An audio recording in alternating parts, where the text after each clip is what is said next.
When Sports Illustrated names you Female Athlete of the Century, you know you've done something remarkable.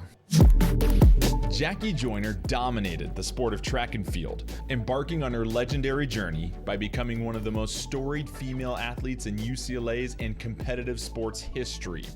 She led the Bruins to titles in the first two women's NCAA Outdoor Championships in 1982 and 1983, while winning the heptathlon both years, and later set a collegiate record in the long jump that stood for 3 decades.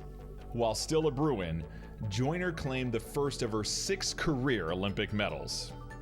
Welcome to the Hall of Fame, UCLA's Jackie Joyner. Please welcome Jackie Joyner-Kersee. And presenting the Hall of Fame medal, UCLA Director of Track and Field and Cross Country, Avery Anderson. 5 different events. Somebody suckered you into doing 7 for just 10 points. I feel like, I mean, I don't know who your math professor was there at UCLA, but we could have probably done that better. What was the last time you thought, boy, I wish I hadn't given up basketball? I hadn't. I love track and basketball. I love the team atmosphere and also what I learned from being a part of a team, but then being a part of the track and field team is that a lot of people look at it as an individual sport, but when you're trying to win a national title, every point counts. So whatever I had to do, even if I didn't like it, I did it because we were trying to win a national title. When did you know you were good?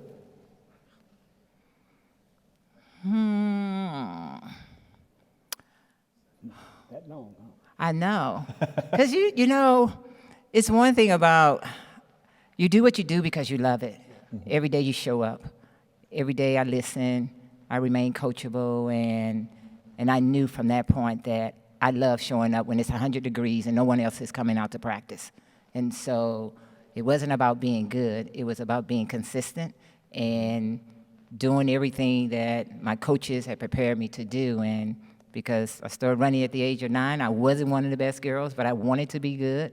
And I just felt that every day I show, if I can improve 1/10 of a second if I was running, 1/2 of an inch if I was jumping, that meant the work that I was doing was paying off. And I saw the 76 Olympic Games on television and saw women doing what I was trying to do. And I was like, well, maybe one day I can go to the Olympics and be on television. And that was the goal.